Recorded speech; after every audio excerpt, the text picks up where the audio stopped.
Assalamualaikum warahmatullahi wabarakatuh. Alhamdulillahirabbil alamin wassalatu wassalamu ala asrofil anbiya'i wal mursalin wa ala alihi wa sahbihi rasulillahi ajma'in, amma ba'du. Pertama-tama, jangan lupa pula kita curahkan puji syukur atas kehadiran Allah Subhanahu wa taala, yang mana atas karunia-Nya lah kita diberikan kesehatan jasmani maupun rohani sehingga kita bisa melakukan aktivitas kita sehari-hari. Yang kedua, tidak lupa pula kita curahkan atau kepada kasihnya Allah Subhanahu wa taala yang baginda Rasulullah sallallahu alaihi wasallam dengan mengucapkan Allahumma sholli ala sayyidina Muhammad wa ala ali sayyidina Muhammad, amma ba'du. Baiklah teman-teman sekalian, di sini saya akan memberikan sebuah ceramah singkat yang berjudul penanaman modal yang dilarang dalam Islam. Teman-teman yang dirahmati oleh Allah Subhanahu wa taala, banyak kalangan masih memahami bahwa syariat agama Islam itu hanya sebatas ibadah seperti sholat, zakat, puasa, haji, dan sebagainya. Peri kehidupan sehari-hari dalam muamalah bertransaksi seolah hal diserahkan sepenuhnya kepada manusia, dalam arti tidak diatur oleh Islam. Dalam konsep fikih, manusia diatur oleh Islam mulai dari masalah ibadah, muamalah, dan dakwah, sehingga tak ada satupun perilaku manusia yang luput dari tatanan syariat Islam. Wa ma arsalnaka illa rahmatan lil alamin. Dan tidaklah kami mengutus kamu melainkan untuk menjadi rahmat bagi semesta alam. Quran Surah Al-Anbiya ayat 107. Teman-teman yang dirahmati oleh Allah Subhanahu wa taala, kehadiran agama Islam di tengah-tengah masyarakat akan benar-benar terasa dampaknya dan manfaatnya, yakni sebagai agama rahmatan lil alamin apabila Islam telah dipahami dan dilaksanakan secara sempurna, yaitu komunikasi manusia dengan Allah yang disebut ibadah dan komunikasi antara sesama makhluk yang disebut muamalah. Untuk itu, marilah kita berupaya untuk mengenal lebih jauh tentang Islam, bukan hanya untuk perspektif ibadah, melainkan kita harus menyempurnakan bahwa muamalah pun harus menjadi ciri khas perilaku kita. Allah Subhanahu wa taala berfirman dalam Al-Qur'an, A'udzubillahi minasyaitonirrajim. Bismillahirrahmanirrahim. Walau ittaba'al haq ahwa'ahum lafasadatis sama wal ard wa ma fihinna bal atainahum bizikrihim fahum an zikrihimul mu'ridun.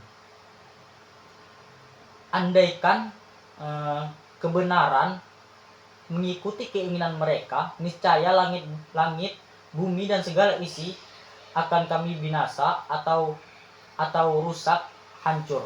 Quran Surah Al-Mu'minun ayat 71.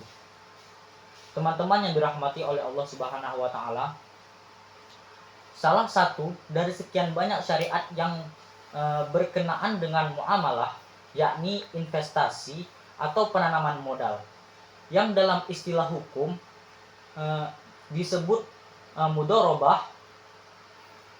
Itu adalah menyerahkan modal atau uang kepada orang yang berniaga sehingga ia mendapatkan persentase keuntungan.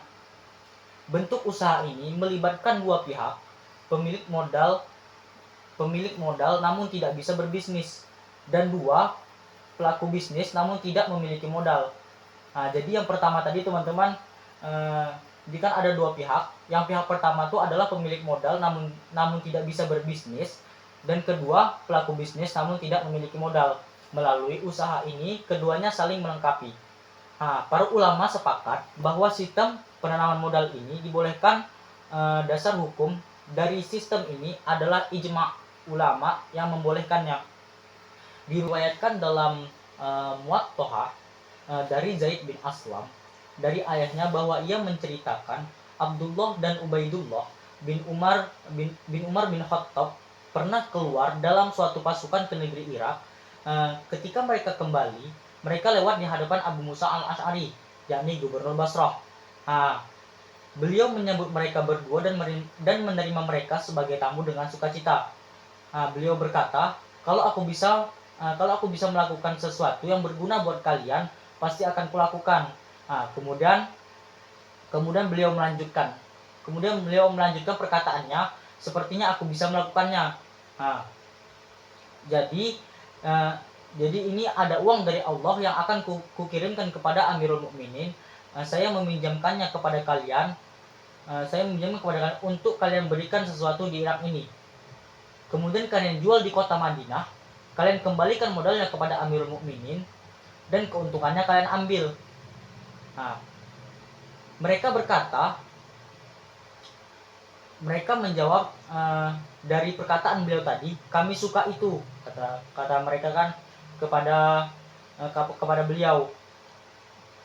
Maka beliau menyerahkan uang itu kepada mereka dan menulis surat untuk disampaikan kepada Umar bin Khattab agar Amirul Mukminin itu mengambil dari mereka uang yang dititipkan. Sesampainya di kota Madinah, mereka menjual barang itu dan mendapatkan keuntungan. Ketika mereka membayarkan uang itu kepada Umar lantas bertanya, apakah setiap anggota pasukan diberi pinjaman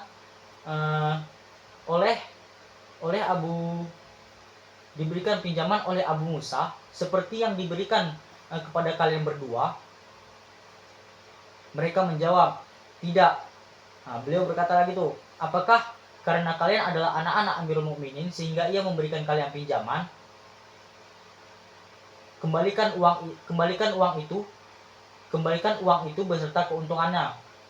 Adapun Abdullah hanya membungkam saja, sementara Ubaidullah langsung angkat bicara. Tidak sepantasnya engkau berbuat demikian, wahai Amirul Mukminin. Kalau uang ini berkurang atau habis, pasti kami akan bertanggung jawab, ucapnya. Umar tetap berkata, berikan uang itu semua, kata kepada Umar bin Khattab. Abdullah tetap diam, sementara Ubaidullah tetap membantah nih perkataan dari Umar tadi. Tiba-tiba salah seorang di antara sahabat Umar berkata, bagaimana bila engkau menjadikannya sebagai investasi? Bagaimana jika engkau menjadikannya sebagai investasi modal, wahai Umar? Sahabat tadi berkata begitu kepada Umar. Lalu Umar menjawab nih, ya, aku jadikan itu sebagai investasi modal. Umar segera mengambil modal beserta setengah keuntungannya, sementara Abdullah dan Ubaidullah mengambil setengah keuntungan sisanya.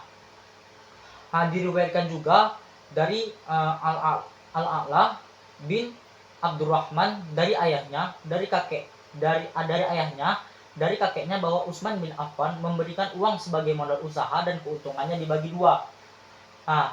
Satu hal yang logis, bila pengembalian modal dan peningkatan nilainya merupakan salah satu tujuan yang disyariatkan, sementara modal itu hanya bisa dikembalikan melalui pemutaran atau perdagangan, sementara tidak setiap orang yang mempunyai harta mampu menjual beli dan tidak setiap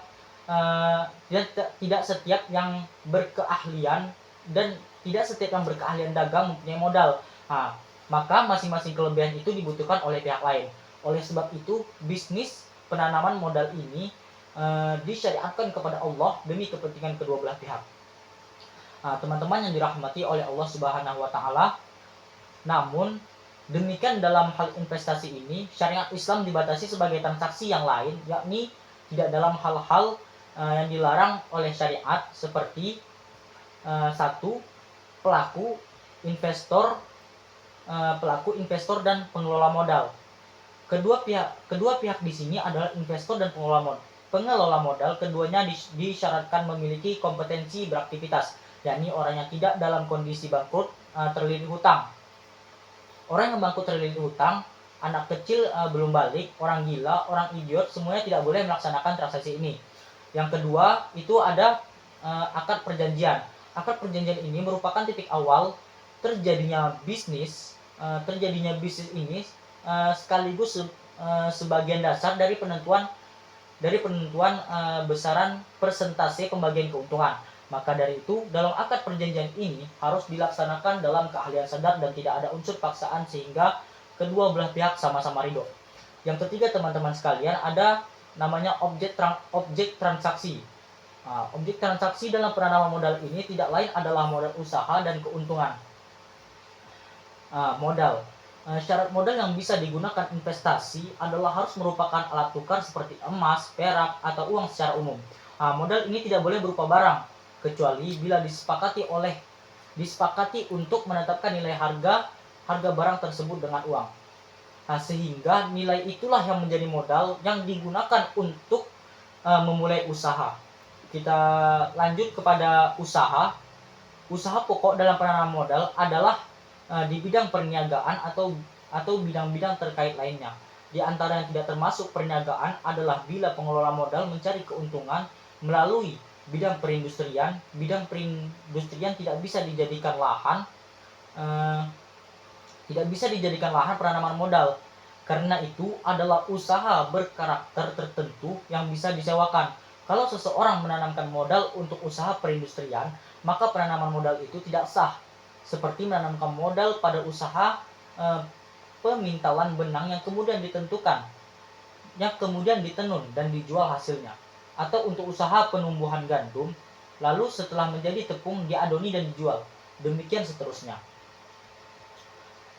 Pengelolaan modal tidak boleh bekerja sama dalam penjualan barang-barang haram berdasarkan kesepakatan ulama seperti jual beli bangkai, darah, daging babi, minuman keras, dan jual beli riba atau yang sejenisnya. Kita masuk kepada keuntungan. Jadi keuntungan dalam bisnis ini adalah hak kedua belah pihak yang pembagiannya harus memenuhi syarat-syarat yang telah ditentukan oleh hukum Islam. Diketahui secara jelas pada saat transaksi. Yang perlu diingat, presentasi ini bukan dari modal tapi dari keuntungan. Keuntungan dibagikan dengan presentasi yang sifatnya merata. Selanjutnya, bila ternyata tidak ada keuntungan sama sekali atau bahkan rugi, maka pemilik modal saja yang menanggung kerugian. Pengelola modal hanya mengalami kerugian kehilangan tenaga. Antara perkara yang dilarang dalam perniagaan atau penanaman modal ialah usaha yang mengandung unsur-unsur riba. Allah Subhanahu wa taala berfirman di dalam Al-Qur'an, Ya ayyuhalladzina amanu taqullaha wa zaru ma baqiya minar riba in kuntum mu'minin fa illam taf'alu fa'zanu biharbin minallahi wa rasulih wa in tubtum falakum ra'usu amwalikum la tazlimuna wa la tuzlamun. Quran surah Al-Baqarah ayat 278 sampai 279. Hai orang-orang yang beriman, bertakwalah kepada Allah dan tinggalkanlah sisa riba. Jika kamu orang-orang yang beriman. Quran surah Al-Baqarah ayat 278. Maka jika kamu tidak mengerjakan, maka ketahuilah bahwa Allah dan Rasul-Nya akan memerangimu, dan jika kamu bertobat, maka bagimu pokok hartamu, kamu tidak menganiaya dan tidak pula dianiaya. Quran surah Al-Baqarah ayat 279. Memeras dan mengambil harta dengan cara yang batil itu juga dilarang oleh Allah Subhanahu wa taala. Allah Subhanahu wa taala berfirman di dalam Al-Qur'an, Ya ayyuhalladzina amanu la ta'kulu amwalakum bainakum bil batil illa an takuna tijaratan antarodim minkum wala taqtulu anfusakum innallaha kana bikum rahima. Hai orang-orang yang beriman, janganlah kamu saling memakan harta sesamamu dengan jalan yang batil, kecuali dengan jalan perniagaan yang berlaku dengan suka sama suka di antara kamu. Dan janganlah kamu membunuh dirimu, sesungguhnya Allah adalah Maha Penyayang kepadamu. Quran surah An-Nisa ayat 29. Poin selanjutnya itu ada menipu dan bersumpah palsu. Lagi-lagi ada dalil yang menjelaskan tentang menipu dan bersumpah palsu. Itu yang dijelaskan dalam hadis An Abi Hurairah anna Rasulullah sallallahu alaihi wasallam marra ala sabratin tu'amin fa adkhala yadahu fiha fanalat asabi'uhu balalan faqala ma haza ya sahibat tu'am qala asabathu sama Ya Rasulullah, qala afala ja'altahu fawqa ta'ami kayyarahun nas man ghasya alaysa minni ai man ghasya falaysa ala dinil kamil. Diriwayatkan oleh Abu Hurairah radhiyallahu anhu bahwa Rasulullah Shallallahu alaihi wasallam telah melakukan setimbunan makanan yang dijual seraya memasukkan tangannya ke dalam timbunan makanan tersebut dan mendapati jari jemarinya basah. Rasulullah Shallallahu alaihi wasallam bersabda, apakah semua ini wahai pemilik makanan? Lelaki itu menjawab, makanan ini telah ditimpa hujan wahai Rasulullah. Lalu Rasulullah Shallallahu alaihi wasallam menjawab, kenapa tidak kamu jadikan yang basah itu kenapa kamu tidak jadikan yang basah itu di sebelah atas makanan agar manusia dapat melihatnya. Barang siapa yang menipu, maka ia bukan dari agamaku. Hadis riwayat Muslim. Poin selanjutnya itu ada rasuah atau bisa disebut atau biasa yang kita sering sebut itu suap. Kembali Rasulullah Shallallahu alaihi wasallam bersabda, laknatullahi 'alar rashi wal murtashi. Allah Subhanahu wa taala telah melaknat pemberi rasuah dan penerima rasuah. Hadis riwayat Al-Hakim dalam Al-Mustadrak dan Al-Baihaqi dalam Suwab Al-Iman. Poin selanjutnya teman-teman, ada memonopoli barangan atau ihtikar. Kembali Rasulullah Shallallahu alaihi wasallam bersabda, an Ma'marin annan Nabiyya Shallallahu alaihi wasallam qala man ihtakara fahuwa khatin ay fahuwa ba'idun anil haqqi wal adl. Rawahu Muslim. Dari Ma'mar bahwa Rasulullah Shallallahu alaihi wasallam bersabda, barang siapa memonopoli barangan ikhtiar, maka ia telah melakukan kesalahan, yang ia telah tersasar jauh dari perkara yang sebenar dan keadilan. Hadis riwayat Ahmad, Muslim, Abu Awana, Al-Baihaqi dalam Al-Sunnah Al-Sughra dan Ibnu Abi Syaibah. Teman-teman yang dirahmati oleh Allah Subhanahu wa taala. Poin selanjutnya ada haram menjual najis. Telah berlaku ijma di kalangan fuqaha tentang haramnya segala bentuk perniagaan barang yang najis dan zat yang najis pada zatnya, seperti arak, babi, anjing bangkai dan seumpamanya. Islam mengharamkan sebarang bentuk perniagaan barangan najis ini karena dia bisa mendatangkan mudarat dan kerusakan di muka bumi. An Jabir bin Abdullah yaqulu sami'tu Rasulullah sallallahu alaihi wasallam yaqulu amal fathi innallaha azza wa jalla wa rasuluhu harrama bai'al khana ziri wa bai'al maitahi wa bai'al khamri wa bainal asnan. Dari Jabir bin Abdullah katanya, ia telah mendengar Rasulullah Shallallahu alaihi wasallam bersabda pada tahun pembukaan kota Mekkah, sesungguhnya Allah Subhanahu wa taala dan Rasulnya telah mengharamkan jual beli babi, bangkai, arak dan patung berhala. Hadis riwayat Ahmad, Ibnu Abi Syaibah, Abu Ya'la, Ibnu Hibban dan Al-Baihaqi. Mungkin sekian ceramah singkat yang dapat saya sampaikan pada kesempatan yang berbahagia ini. Mudah-mudahan dengan ceramah ini kita bisa memperbaiki diri menjadi muslim yang sesuai dengan apa yang disyariatkan oleh Allah Subhanahu wa taala. Dan mudah-mudahan kita menjadi muslim yang taat atas perintah Allah Subhanahu wa taala dan menjauhi segala larangannya. Sekian ceramah singkat yang dapat saya sampaikan. Apabila ada kata-kata saya yang salah, itu datangnya dari saya sendiri, dan apabila ada kata-kata saya yang benar, itu datangnya dari Allah Subhanahu wa taala. Barakallahu wa lakum fil Qur'anil Karim wa nafa'ani wa iyyakum bima fihi minal ayati wa zikril hakim. Aqulu qouli hadza wa astaghfirullah li wa lakum wa lisairil muslimin min kulli dzambi fastaghfiruhu innahu wal ghafurur rahim. Cukup sekian. Assalamualaikum warahmatullahi wabarakatuh.